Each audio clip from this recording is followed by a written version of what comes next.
Hello, my friend, and welcome to the Sales Podcast. I'm Wes Schaefer, the Sales Whisperer, your host, and I have a confession to make. As soon as I finish this recording, I am going to watch the second episode of Season 5 of House of Cards. My son's home from college. He's into it, so we're going to watch it. We watched the first one last night, watched the second one tonight, may even do 2 tonight. Who knows? But hey, you are in for a treat. As always, we've got Daniel Alarik on. What a great story. I met him at the American Dream U conference we did out in Oklahoma for the veterans that were transitioning into the civilian sector. Daniel's got a fantastic story, building a business from nothing, literally from nothing. Spent time sleeping in his car, eating peanut butter and jelly sandwiches. That's all he and his wife could afford.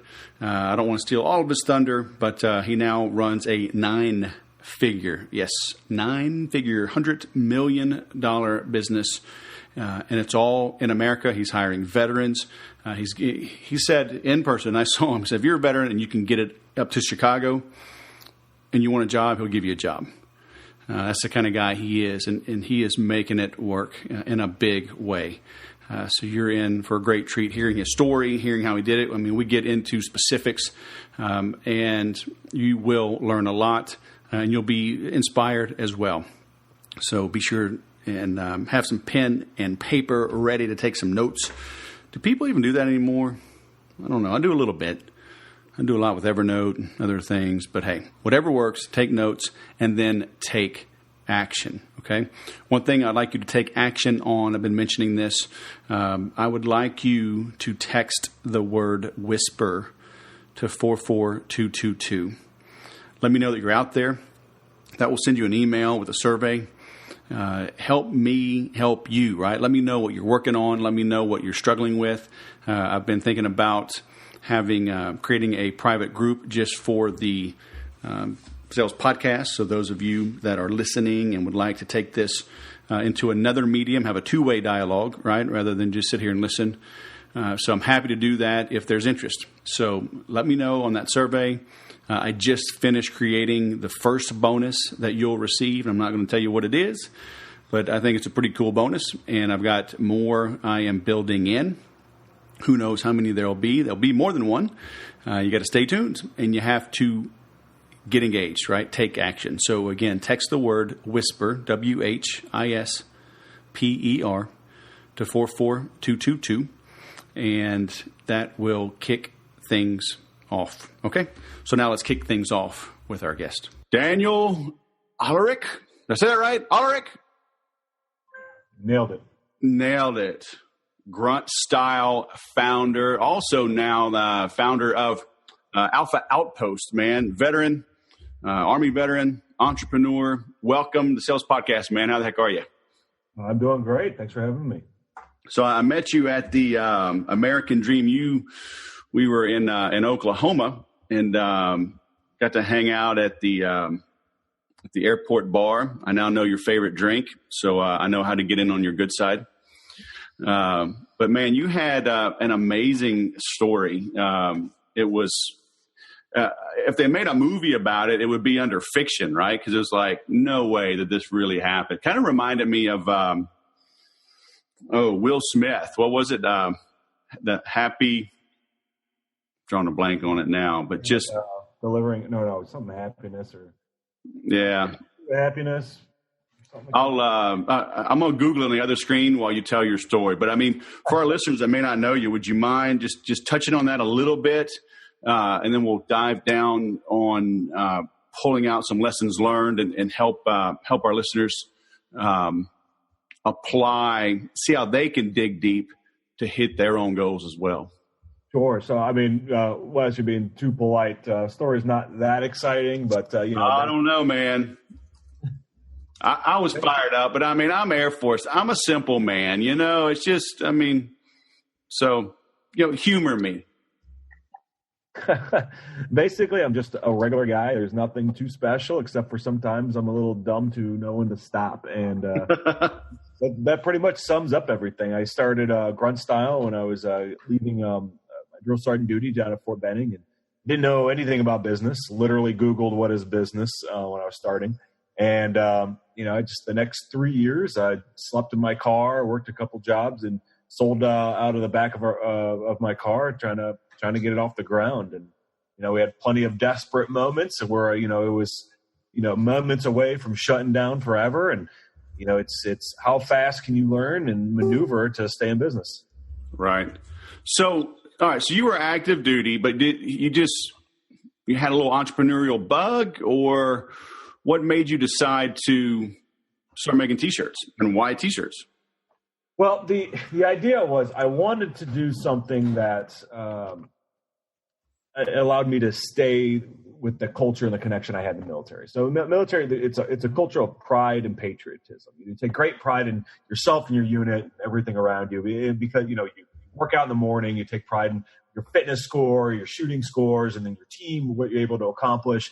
And you're always able to do more together than as an individual. And it's exciting, and it's very patriotic. Everything's pro-America, and it's a lot of fun. And getting out, I didn't want to lose that or leave that behind. In fact, I wondered if there's a way I can share that with everyone that I came in contact with. And the best way to show off your pride and patriotism, I figured, is put it on your back. So I made a few T-shirts and threw them in the back of my car and traveled around selling them out of the back of the car. They also make great pillows when you're tired at night. So you were selling them while you were still on active duty, right? Well, so I was an activated reservist, and I was down there for about 3 years down as a drill sergeant. They were just short on drills, and they just kept recycling my orders. Fantastic. So I was down there for about 3 years total, and getting out, I didn't have a job to go back home to. I was a personal trainer before that. And when you said, I had an entrepreneurial bug, that's not necessarily true. I joined the Army specifically because I didn't want to go to college and then get a job. I thought that was dumb. I thought, I wanted to do something that was bigger than myself. And I thought business, getting a regular job, was the exact opposite. And now I know later on it doesn't have to be. There's missions in life that you can find. And but I was just a dumb kid, so I didn't know better. But I was very happy in the path I chose. I got to get a lot of experiences. In business, as it turns out, or anything in life, whether you're working for a charity for yourself, your own business, or for somebody else's, the mission in front of you is what you decide it to be. And here at Grunt Style, we focus on instilling pride in others. Right. So you kind of gloss over this whole selling out of your car, but it took a long time to finally hit your stride, right? How long were you living in your car, eating peanut butter and jelly sandwiches before things really took hold? About 3 years. So it was November 2009. I count as our first time in business because it's the first time we actually sold something.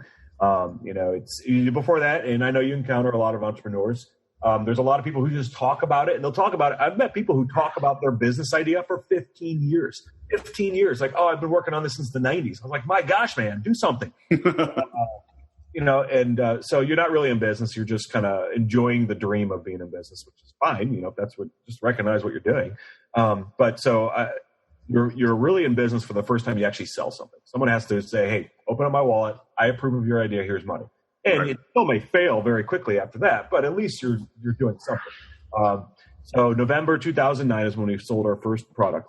And was it just one T-shirt? Was it a trade show? Do you have like that first $1 bill framed somewhere? I don't have the first dollar bill. I have a picture of after the sale. I think we made like $3,500 in gross sales that day. It was so exciting. I'm like, oh my gosh, we hit the gold mine. It's the new Texas oil rush. But I was down at Fort Benning, and I sold to one of the units. Set up a table. I'm like, hey, you've got cool stuff here. And there was stuff that I thought people want to wear instead of, the super boot stuff. Our stuff was a little bit different. It was able to have some common military slogans in a fun way. So what was that event? How did they let you onto a base to, set up shop and sell things for profit? This guy worked at Fort Benning before that, so I knew everybody. And you just said, hey, I got something. Did you go outside the PX? Did you go to the gym? How did you work that out? I just go to the company commander, the first sergeant, and said, hey, I want to offer your guys if they want to buy anything. He's like, sure. It's like, we have a formation at this time. You can set up afterwards. We'll tell them, go check you out if they want. That was it. That's awesome. And then, so I did talk to AFES at the base, so we can do that. So you have to get a license from them to do that. So you can't just go on base and do the sales. So, and then AFES gratefully takes 25% gross of whatever you sell. And then we set up a little kiosk at the PX too as well on the base. So we had that open for about 6 or 7 months. And then I would just travel around back and forth between Fort Benning and Chicago. I'd go to a couple other bases or a couple events, wherever I could sell. Right. So it's kind of like a road show with Costco or Sam's Club, huh? I mean, you get licensed through AFES, and you said, so you were there for 6 or 7 months, able to do that on a daily basis, or was it the weekends, or what? I mean, I did it on and off for about 2 years or so, 3 years. Especially at Fort Benning, because I'm very familiar with that base. I was down there for 3 years. Just traveling around, trying to coordinate setting up sales or running out of the shopette or the kiosk. If MWR was hosting an event, I'd tag along and say, hey, can I set up a booth? Sure. And I mean, was it just very limited, like a handful of styles? Was it one style? How did you start to expand? I didn't know what the heck I was doing. I'm trying to figure everything out as I'm going along. I'm reading every book and get my hands on. With all that driving too, I was an audio book, power listener, I guess. I'd go through 5-6 books a month just listening to them, and that helped out a lot tremendously. I can't stress how important that is to always be educating yourself. I don't have an MBA or a college degree, but you're going to pay for your education one way or another. And that could be in form of making a lot of mistakes and trying to figure it out. And it takes time. Either way, you are going to pay for it with time and money. Right. How long was that drive? Well, from Chicago to Fort Benning, my best record, I think I did in 11 hours. Oh my gosh. And that's moving. But normally it takes about 14 hours. Golly. And did you not want to go into other bases? I mean, I did go into other bases. Okay. Yeah. Fort Benning was the main one because I'm just more familiar with it, but anywhere I can sell. Right. Gotcha. And were they open to that? I mean, was it kind of easy to get approval once you were approved once, or was that a dogfight as well? It's not hard, especially, everyone kind of knows somebody in the military everywhere. So, I can call, hey, First Sergeant, this is, it's me, Sergeant Alarik. This is what I'm doing now. He's like, yeah, come on in, or here, I'll connect you with this person. So everyone's got some connections, and selling's never easy, but you got to be careful. I'm always very cognizant. I hated it when people would try to take advantage of my soldiers. They look at them as dollar signs. So I was very cognizant of that too. So I'd be careful. And the first thing I would tell them, like, hey guys, this is not a need. If you're barely buying food for yourself, don't buy it. I won't let you. I had this whole routine I'd go through, and I'm like, it's something nice to have. Check it out. If you want it, buy it. If you don't, that's fine. And that was it. It was pretty straightforward. Right. AFES is taking 25%. So were you selling these a little bit higher to make up for that? Or did you try to make it up on volume and keep prices down? That sounds like an excellent question. I wish somebody asked me when I started, because I didn't know what I was doing. I didn't understand what a margin was. Just anything I can Google or read. I didn't know what the price of shirts. Our first shirts, I think, cost me straight out of the manufacturer. Because I didn't screen print them at that time. I just contract, and then I think they cost us like $14 or $16, and I'd sell them for $20. It was horrible. The numbers were horrible. Right. So how long before you started to understand margins and pricing, and when did you bring things in-house to improve those margins? All the time. It's something, after your first sale, you recognize it right away. Hey, it took me this much money to make this much money. That doesn't sound very good. What can I do different? And it's basically kind of feeling your way through the dark, as long as you're always actively doing it. And that's something that I think it's so crucial to learn. You may not know the right answer. In fact, there might be a dozen right answers. The problem is you don't know which one they are, because there's 1,000 wrong answers as well, all of them waiting to kill you. So the idea is to discipline yourself, or you build yourself a cadence where you're always pushing forward. Okay, that way didn't work. Try this way. That way didn't work. Let me try this way. Okay, that worked better. Let me keep going this direction. So you're always trying to feel your way through the dark, knowing that you have to keep pushing forward. Right. The moment you give up or stop is the day you're done. Right. So when you say you made $3,500, I mean, you actually sold $3,500, but you probably only made zero $600, huh? Yeah, I probably made less than that with the inventory you're still having. I didn't understand how that worked. Right. Now we have, a much more professional system to manage all that. But, you just don't know. But the idea is, and that shouldn't scare anyone from not doing it, because until you start selling something, you don't know anything. You don't even know if people are willing to give you, any money for your product. Right. The first step of, getting into business is, you even have a viable business. Right. Your product, you might have a great product, but your business plan for it is horrible and it doesn't work because, nobody wants to pay for it, or you can't get the right cost structure or whatever. You don't know. You just have to get out there and start selling. Yeah, but heck, selling almost 200 shirts on your first day, that had to be inspiring, even if you didn't turn a big profit. It was super exciting. I mean, it was the biggest validation we can get is, hey, you know what? We might have something. Right. And I spent the next 3 years of going almost out of business, every other month, trying to figure out how to make that work. Right. And were you married then? Yes, absolutely. So your wife was in business with you from day one? She was. I mean, she was back in Chicago. She had a full-time job, so she was working. And okay.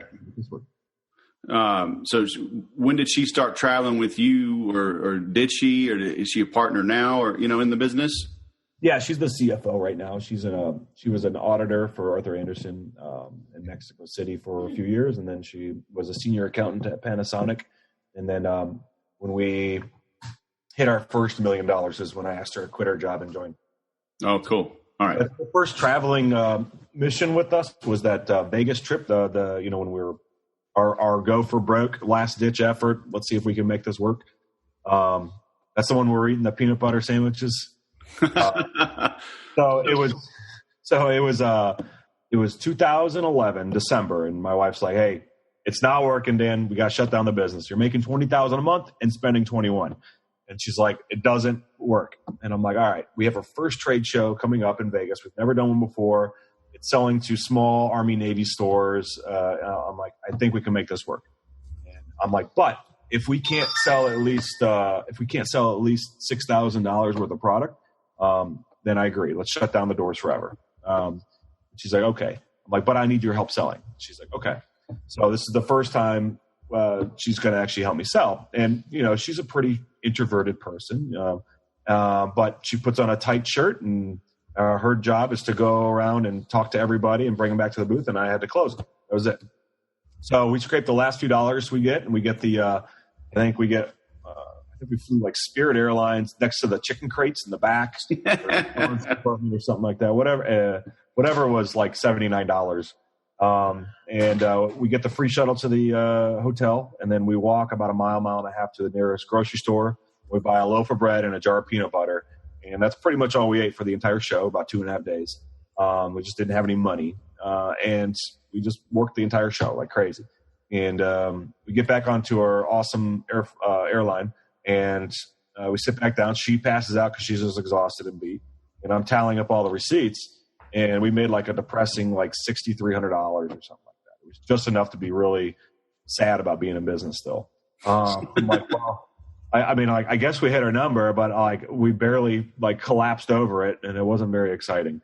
So, and at that moment, I'm like, you know what? There's got to be a better way. I'm doing something wrong. We're barely making it through, but it's by, just brute force. And it's, you drive down the highway and you see these buildings with big signs, and they got their own trucks, and they got, fancy websites and employees. I'm like, what are they doing that I'm not? So that's when I pulled out this yellow legal pad. I drew a line down the middle, and I wrote down every business I can think of that was better than me. And I wrote down what they were doing that I wasn't. I'm like, you know what? I'm just going to learn from people better than me. You do that in the military, hey, you're better at push-ups than me. I'm going to do what you're doing. I'm not going to, and you see this a lot. There's almost this arrogance of people like, I'm just going to blind luck do better than everyone else just because I'm cocky about it. It doesn't make any sense. You think you're just going to invent on your own a way to be so, better. And it doesn't work like that. Even look at like Tiger Woods, Michael Jordan, all these guys. These guys have tens of thousands of hours of practice to be lucky or talented. It's not talent or luck. That is brute force, discipline, training, day after day after day after day, wanting to be better than people around them. So I'm going to follow the best people, and I'm going to do what they're doing. From that moment forward, it wasn't an overnight success, but our sales started almost doubling month over month over month just by disciplining ourselves to key things that people did that I wasn't doing just because they were better than me. All right. So this Vegas show was December 2011, you said? So just over 2 years? That's when we had that first conversation. This was January 2012 is when we actually went to the show. Okay. And so you make a list, you look around, you're like, okay, company A, company B, company C, they're doing better than me. So did you just start, guerrilla kind of research, looking at their website, looking at social media, looking at their ads and kind of reverse engineering it? Or how did you break down? Exactly it. That's exactly it. I'd look at, okay, these guys crush it on social media. What are they doing that I'm not? Obviously, I need people to the website. I don't know how to do that, but social media is a way to do that. So I look at their social media. Okay, I'm posting twice a week. These guys are posting 4 times a day. Look how much engagement they're getting. I can do that. They're posting memes, fun stuff. They're not just trying to sell me stuff all the time. They're just getting people to think about them. Okay, I can do that. That's free. It doesn't cost me anything. All I have is time. These guys are coming out with a new product, twice a week. I can't afford that, but I can do it twice a month. That's at least in that right direction. Okay, I can do that. And then I look, these guys don't do sales. These guys do this. And, I'm just looking at what are the winners doing that I'm not. And were you picking like other apparel, or were you going like after like Nike, or were you looking at somebody in Chicago or somebody in Miami in the apparel line or even in the military apparel line? Did you really niche it down, or did you also look at big successful companies? It was pretty broad, as long as I understood what they're doing. So like social media, I looked at Skittles. I know it sounds ridiculous, but 2012, Skittles was the king of Facebook. And I want to know why. What are they doing? They weren't buying likes. They were just making funny things. I'm like, okay, that's interesting. They're getting people to click share because they're like, oh, this is really funny. Check this out, guys. Like, I can create that reaction. Very cool. All right, so things start kicking. It's still, though, what is your company? Is it just you? Is it you and like a couple people back at the shop making the shirts? So at this point, it's just me. I'm still at home. I didn't travel as much in 2012, but I was a personal trainer in the morning. I used to sell websites door to door, but that was the year previous to that. So now I'm just doing personal training until about noon or maybe 4 or 5 p.m. And then I would work at Grunt Style until, 3 a.m. or so. And then I'd start all over again. And did this all the way until, I'd say, September. I think Liz, my wife, finally kicked me out of the house. So we finally had so much inventory and we're doing a business. She's like, let's go splurge and get this massive 600 square foot office that we can conduct business out of. And it was exciting. And I got to hire my first 2 part-time employees there. All right. So September. Mm-hmm. So September, you hire part-timers, and that was just for like order fulfillment and making the shirts? You got it. That was it. But so you're still doing it all. You're doing the social media. You're working on the website. Did you have like an e-commerce store? Were people ordering online or? Yep, people are ordering online. That's where most of our business is coming from. And so I'm doing all the sales and marketing. You're in charge of your business. You always have to be involved in sales and marketing somehow. That's right. What business is. So that I was doing all of that and the customer service, and I had someone else fulfill the orders. They would come by and ship all the orders. Someone else would make them as they come in. So everything's self-taught, right? Did you pick like a Shopify store, or were you doing it like through Teespring or something, or? No, I was a front-end web developer, and again, like I used to go door to door selling websites just to pay the mortgage. Okay. So I have some web development background, so I did it myself. Okay, cool. So then things started to take off, right? Yeah. So that January when we went to Vegas show, we had that $6,000, fantastic month. And we probably did another $2,000 online orders, right? By December that year, we did $64,000 in December. So it went from, $8,000 to $64,000. And it's still kind of a narrow product line, or you're starting to come out like with 2 new things a month? So that's one of the things that I learned is like, part of me was like, I'm going to narrow down my products so I can save on money. What I learned after analyzing other people is you need more SKUs. Okay, I worked very hard to acquire a customer, but I only have 6 products, and he's already looked at all 6. So what is he buying? He's buying nothing. So I worked very hard to acquire a new customer, and now I have nothing else to offer him. So you have to keep expanding your line. You kill the losers. You bring in new winners so you can resell. If somebody likes that product, chances are they're going to like more products as long as it's appropriate for them. Right. So are you doing the design? Are you outsourcing this like to Fiverr, or how are you coming up? I'm doing all the design. I'm doing all the marketing. I'm doing everything. Wow. So self-taught like everything else? Self-taught, yep. I don't always recommend it. It didn't make things easy. But I mean, so I'd imagine you kept it simple in the beginning. I mean, now you got some very elegant, intricate kind of designs, but were they just really basic and just, kind of ooh-rah, hit that patriotism chord, or were you still trying to create more intricate things even on your own? A mix of both. So, I had a few that are hand-drawn. I am by no means a good artist. But like anything, if you take your time and put a lot of effort into it, you can make something that looks good. So, there's a few hand-drawn ones that are fairly intricate, that took hours to make. And there's a few other ones that I put together in 6 minutes, but I sold thousands of them. Right. And that's when I learned it's not an image, it's the content or the emotion that means something. And that's what really sells or gets people engaged. Right. So how big of a role, or really, how would you say social media has changed between 2012 and now? I mean, that's a good 4.5 years. Sure. Back then, it was still kind of free, right? I mean, you could have a page, and now it's more of a pay-to-play arena. So how have you seen your strategies evolve since then? Well, so my social media team is phenomenal, and I would put up against anybody in the business, period. We reach nearly 4 million people a day just on Facebook. Wow. And almost all of that is organic. We have paid ads, but most of our reach is organic, and we work really, really hard on that.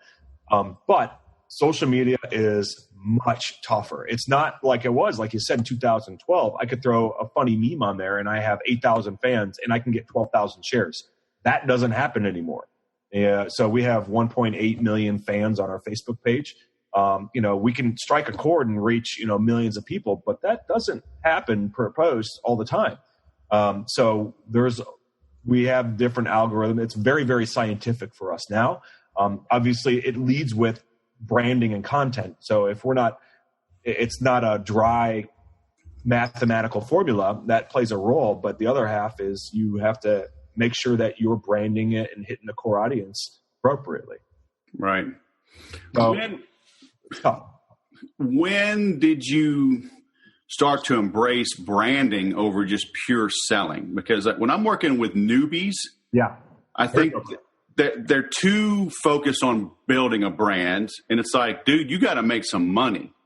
Goodyear and Coca-Cola can brand. Yep. Joe Schmo or Daniel selling out of his car on day one, you got to sell something. You're right. Absolutely right. And it's not an overnight transition either. It's a very, very slow transition. Because I remember I'm like, I see all these companies just selling, Nike, got it. People buy that. Why wouldn't they buy Grunt style? So I throw my logo on a shirt and sell it. Nobody wanted it. It was embarrassing. So, and that's when you're still not a brand, and that's okay. So focus on what your brand means rather than the brand itself. Because right now your brand means nothing. If you're brand new, and you could be around for a few years, unless you hit some sort of tipping point, your brand doesn't mean anything. So you have to explain what that means. But I made it a point almost from the very beginning as making your brand a part of that. So we made sure that our name or logo was somewhere in the mix of that content. Lead with the content and have your brand be a part of it. And over time, your brand starts building meaning. And that's when we, years ago, we started, you see it everywhere now, but we put our logo on the sleeves like a giant tattoo. And we do that for everything. And that's how our brand really grew as a part of the apparel. Now, people out of the crowd, you can pick out a Grunt style shirt, clothing, or whatever, because it just stands out. Right. And so you hit 64,000 a month. At that point, you realize now you have something that's not only sustainable, but it's going to grow, right? How did you move through that transition of 600 square feet, 2 part-timers to the behemoth that you've become now? There's different phases in growth in business. And a lot of it I learned from books, and you're able to learn from other people's success. And there's people who write books whose business is writing books and selling you stories of stuff they've never done, and they just write books. Yeah. You got to be careful what you're reading. And then there's people who like, hey, here's some lessons I learned when I grew my $100 million business. That's the guy I want to learn from. Now, you can still learn from either one, but if you're learning from guys who've already done it is important. And I would make sure I read their books.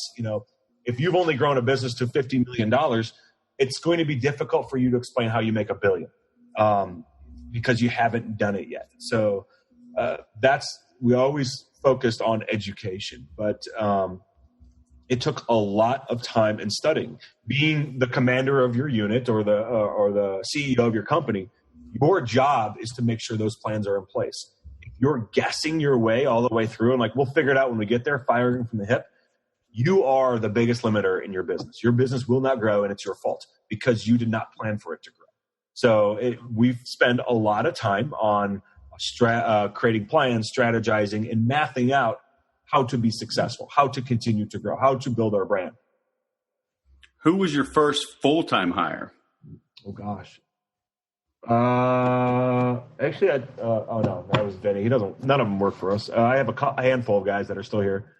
Brian Nuzak, he's actually one of our sales guys. He was like my third or fourth full-time employee. Okay, well, and maybe not necessarily the person, but what was the role? Was it like, did you hire one of the temp guys to be a full-time? Yeah. He went from part-time to full-time. Part-time to full-time. Same thing with the shipping girl. Yep. Okay, so you brought them on full-time. When did you start bringing in like a salesperson or? That was the very next hire. I'm like, all right, now I want you to sit down and I want you to call military units and say that we can make their custom shirts. We'll design and make it for them, which means I would do all the design work and all the other stuff, but they would just call and they would just pick up the phone and make calls. Right. Good. Sales, baby. Focus on that. So salesperson, your next hire. So when did you start to have like a structure, right? A CFO, an IT director or a marketing director, and maybe even a board of directors, did that all happen pretty quickly as well? No, none of it did. So and it's not to say that I did it right either. I just made a lot of mistakes and try to learn from it as fast as possible. Sure.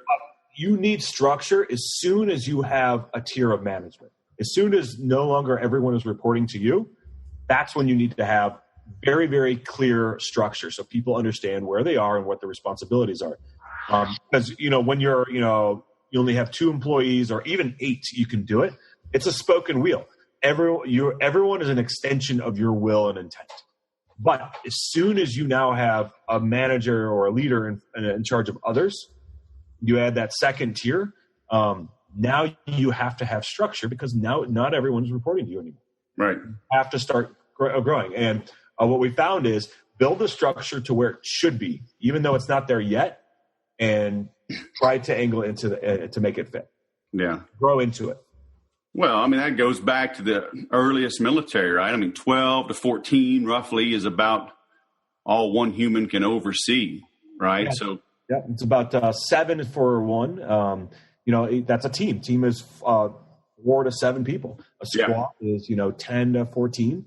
Platoon. So we're organized just like that. We have teams, squads, platoons. We have 3 companies here now. Right. Cool. And so you're bringing on the staff finally, and now, but you're doing what, $100 million? Yeah, we should do about 100 this year. And it's all in the U.S., right? All in Chicago, right? Yep. It's all here in Chicago. So what do you say to people that say, you can't grow in America, or you can't manufacture in America? You got to be outsourced for the margins, blah, blah, blah. Because now I have a feeling you understand margins and pricing and all that a lot better than you did back in the day. So, Chicago's not cheap. Some would say America's not cheap, but you're keeping it here. What's that secret? The secret is, if you believe that, you're right. I don't believe that, and I'm also right. Okay. So if you focus on just the raw numbers of margins, yeah, I can go to China and get stuff done cheaper. But guess what? I'm not going to go compete with Amazon saying I can ship faster than them for a lot less money. If I do that, I'm going to lose because that's their strength. China is very, very cheap labor because they have a bunch of children and adults that are living in poverty, and they'll work for a couple bucks a day. I can't do that here. And therefore, I'm not going to compete on price. I'm not going to compete Walmart on being the low price leader. That's stupid. That's their strength. I'm going to focus on my strength. Because I make it here, I can do a faster turnaround and keep a lower inventory than anybody else. That's where I save all our money. I don't need to have 3 months worth of inventory. I can have 2 weeks worth of inventory because I can make anything in a day. This week alone, we're going to make about nearly 60,000 T-shirts just this week. I can make anything I want very quickly. I have my own stitch team. We can cut and sew now too. But we do it all here, so we can do it faster. Right. And if American manufacturing wants to win, they need faster turnaround times. It's the low inventory which is going to make you win, because if you have inventory, you have money and dollars, thousands of dollars, millions of dollars sitting on a shelf that's doing nothing. Right. The faster I flip my inventory, the faster I can double my money. Right. So are you doing like limited runs? Are you saying, hey, we're going to do 60,000, or hey, here's today's or this week's edition, get it now or it's gone? Is that a model you follow? No, to the customer, they don't notice any difference. My job, so the customer just wants to go online and buy what they want, right? Right. And they want it quickly. So we have an operations team. They project manage all that. Their job is to make sure that everything's in inventory all the time. So they'll do smaller runs, which they're not necessarily small. They might only be 500 units or 5,000 units, but we'll sell that in 2 or 3 weeks, knowing that they can schedule it again in 2 weeks if they need to. So we just keep lower inventory. Right. How do you figure that out, though? On do you have like an evergreen, like, hey, this is a shirt from day one, it's always there, versus like limited runs, or hey, Father's Day's coming up, boom, this shirt is only available, in June. We do that sometimes for fun. It's fun. Hey, we're bringing back an old bestseller or something like that. But predominantly 90+% of our inventory is, or products are there to buy. Just go on there and buy it. Right. You as a customer should not care how we do it. We're the magic box. You see it, you buy it. Right. But other businesses need to look is like, how are they keeping so much inventory and turning it so fast? Right. Because we make it. Right. And so, you can just track through the inventory. Like if something's kind of dwindling, you just quietly remove it from being offered. If it's not selling as well? Yeah. Yeah, we'll just take it. We have different phases we walk it through. Yeah. All right, stop production, discount at 25% for 30 days, reevaluate. We can go back or forth. We have different processes for that. Yeah. We run most of our businesses off of algorithms. Yeah, very cool. So what's the plan for the future, man? I know you expand it now, right, into the Alpha Outpost. How long has that been around? About 18 months. Okay. It's doing well. It's mostly veteran operation as well, but it's basically where Grunt Style is apparel. Alpha Outpost is gear. It did I think about $8 or $9 million in its first 12 months. And it's still growing. It's exciting. I thought doing a second business would be easier because I've gone through the ropes, which was interesting. It was easier, definitely. But there's a lot more difficulties involved, and it's more learning. It's very interesting. I got to have a lot of new experiences with that, where I thought, hey, I've done this already. It's going to be a lot easier. And there's a lot of experience that helped out, but there's still a lot of new experiences that you learn, especially with a product that's a bit different. So it's a fun ride for sure. Did you carve out time with your existing staff to work on that, or did you like bring in a whole nother team to work on that so they weren't distracted from your main business? So what we found out what worked best is what we're doing right now. It's a new team, but we brought them back into our Grunt style building because they used to be separate. So we have shared assets and shared experiences, knowledge, et cetera. So because we're both learning different things, but the more we can communicate and share knowledge and assets and resources, the more successful it is. Okay. But it was a different team, right? Or a team of advisors. So that way you weren't distracting your current folks. Yeah, that was very important. I don't want to sacrifice for one in the hand for two in the bush. Yeah. How did you come about like with that idea?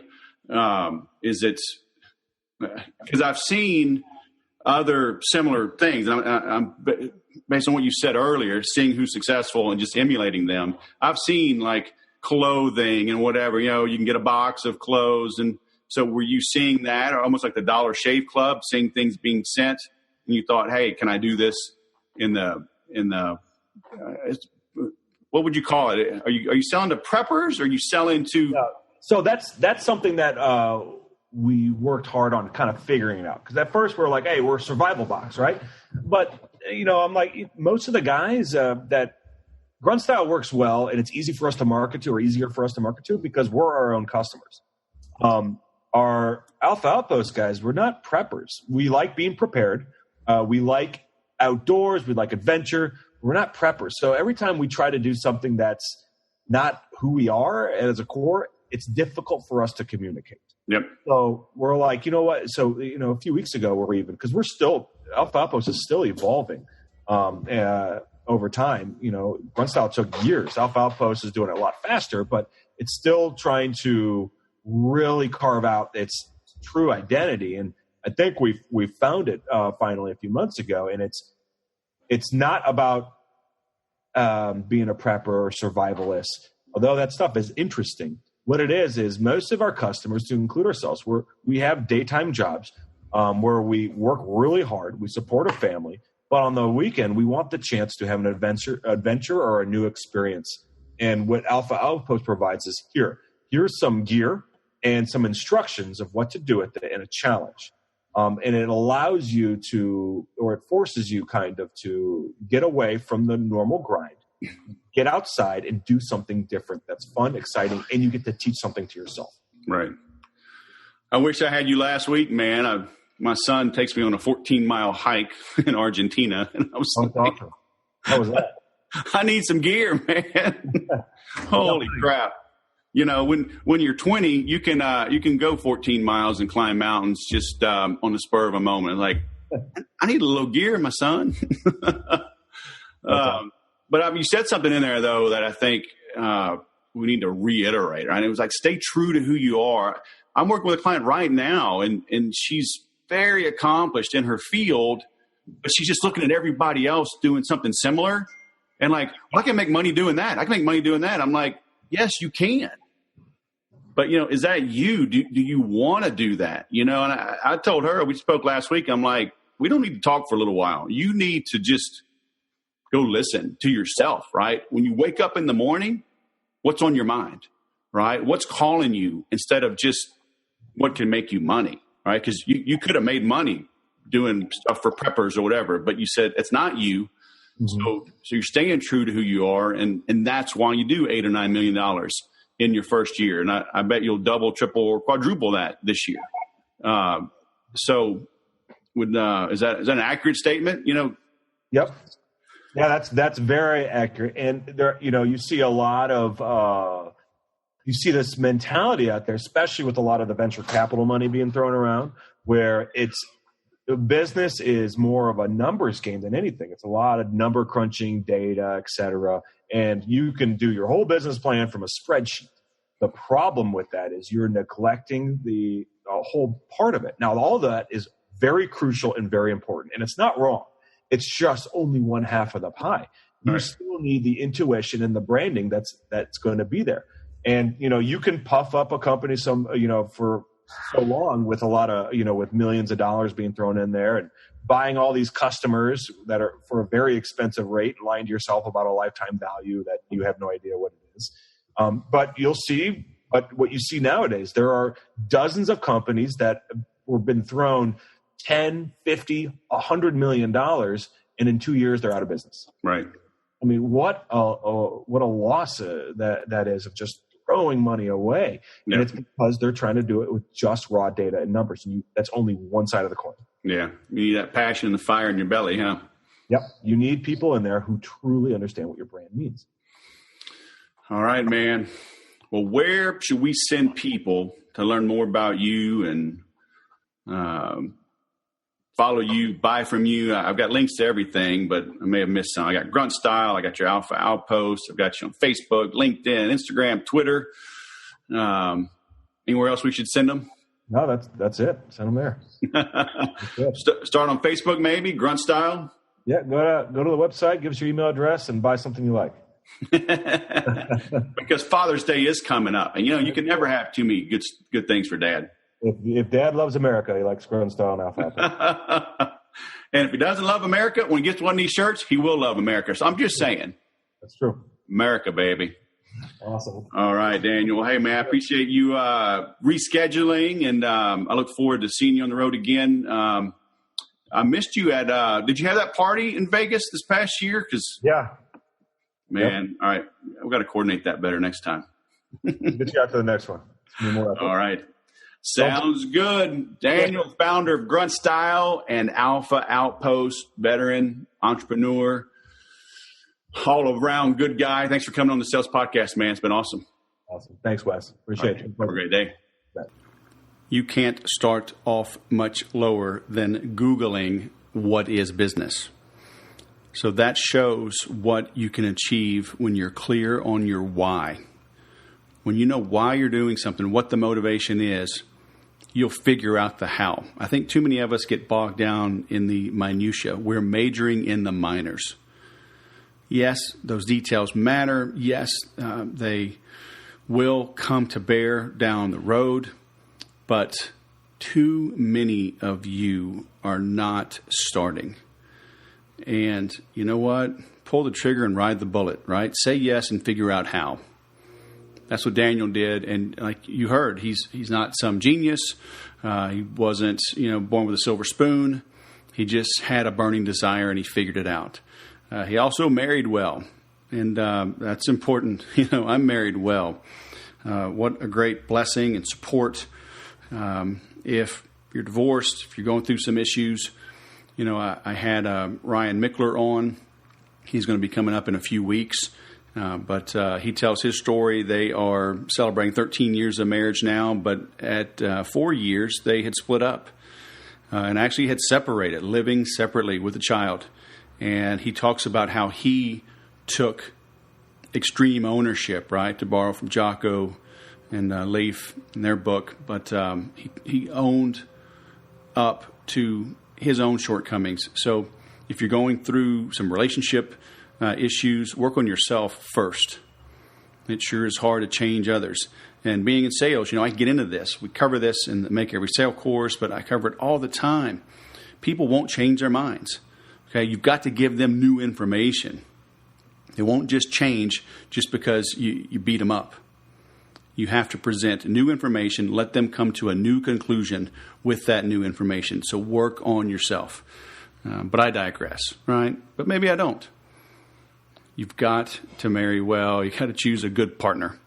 It's so important. And again, if you don't have a good partner, look at yourself and ask, are you a good partner? So anyway, Daniel, he dug in. He made things happen. Never said no. His wife was very supportive. And they've made it work. And it's a great thing. So, head on over to see the notes. I've got things typed out talking about his stories, getting licensed through AFES, and that's the Armed Forces exchange. So it's basically the shopping that you do online or on a base. So I've also linked to everything on a Grunt Style on his Facebook, on the internet. linking out to his LinkedIn profile, the Alpha Outpost. So head on over to thesaleswhisperer.com in the podcast section, look up Daniel, and stay connected. Another way you can stay connected is please text in to the number 44222. Text the word WHISPER, WHISPER. Take the survey for me. Let me know you're out there. Let me know what you'd like help working on, what type of guests you'd like me to have on.